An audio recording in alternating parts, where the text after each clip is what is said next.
Yeah, thanks for that, Shauna. Well, we want to turn our attention back to the jobs market. And for that, we're going to bring in Representative Kevin Brady from Texas. Thank you, Congressman, for joining us today. Pretty stunning miss on that headline payrolls number. I'm looking at it, 235,000. Street was expecting 733,000. We also saw the unemployment rate tick down a couple notches, a couple basis points. I'm just wondering, what's your take from a lawmaker's perspective? Yeah, so clearly we want a strong recovery and all hoping for it, but this was a pretty terrible jobs report, only gaining about a third of what most of the market expectations were.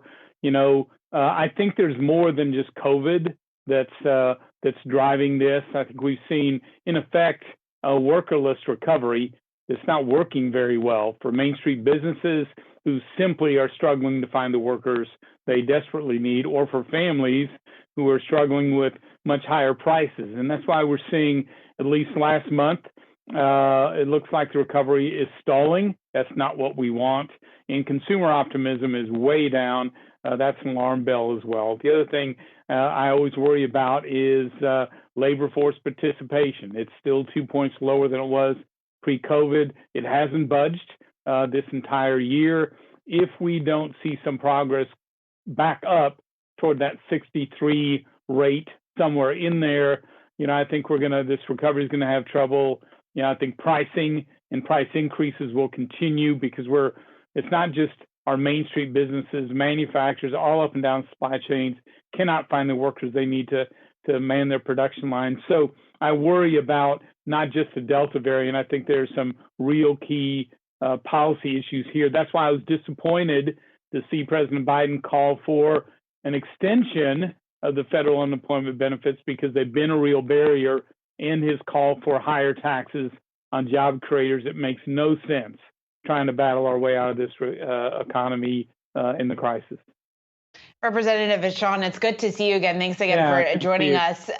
The enhanced unemployment benefits, I wanted to ask you a little bit more about that, because I think the big debate here is how big of an impact that could potentially have on the jobs market. Because when you look at the states who expired the enhanced employment benefits early, we haven't necessarily seen a large number of workers come off the sidelines. I guess from your perspective, from your constituents, from who you are speaking with, what do you think the disconnect is? So I think, one, I don't think there's any question. Listen to our Main Street businesses. It is a real barrier and continues to be. I think we did see more job growth in those 26 states that ended early, but by happenstance, those were many of the states that had been reopened for quite some time. So you wouldn't see necessarily that strong of burst because those are reopening. I think, frankly, the states that have been locked down the longest have kept those federal unemployment benefits longest. We'll likely see more of a benefit when those end, hopefully, here over the Labor Day weekend.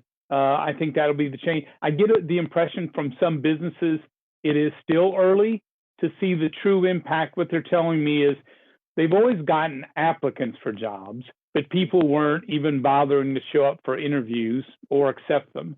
When they did show up, they weren't likely to accept the job. And when they did, they weren't always showing up after they got the job. What they tell me is they're starting to see some changes in that psychology where people are interviewing seriously, are accepting more suitable employment, are beginning to show up. But I think it is a bit early to draw the full conclusion. Yeah, interview practice time might be peaking here. I want to shift gears to that $3.5 trillion reconciliation bill. I believe it's going to be hitting your desk in the near future as the ranking member on the House Ways and Means Committee. I know there are tax hikes in it with regard to capital gains and a wealth tax that you've spoken out against. But what are you seeing in this bill, and how are you going to mark it up? Yeah, so they're moving at light speed. In the House, Speaker Pelosi's made it clear now that she sort of knocked every one of her moderates in the line to vote for the green light for this reconciliation bill. They look like they are going to try to ram this through over the next 3 weeks or 4. We're going to start marking it up, that is, voting on it on Thursday in the Ways and Means Committee. And so you see a combination, I think, in our committee of trillions of dollars of new spending and new entitlement programs, and much of it unfortunately not tied to people working. That should be a worry. But the tax hikes, I think, are crippling in a number of ways. One, I think it is an economic surrender to our global competitors, China, Japan, Europe, and others. Secondly, I think it's going to land very strongly on small businesses, Main Street, on blue-collar workers, because the way those tax hikes are designed.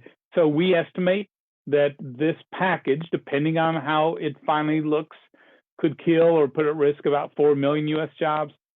Certainly will create incentives to offshore, not just headquarters, but research, intellectual property, advanced manufacturing as well. So we worry about sort of giving back all the economic advantages we have today under the Tax Cuts and Jobs Act.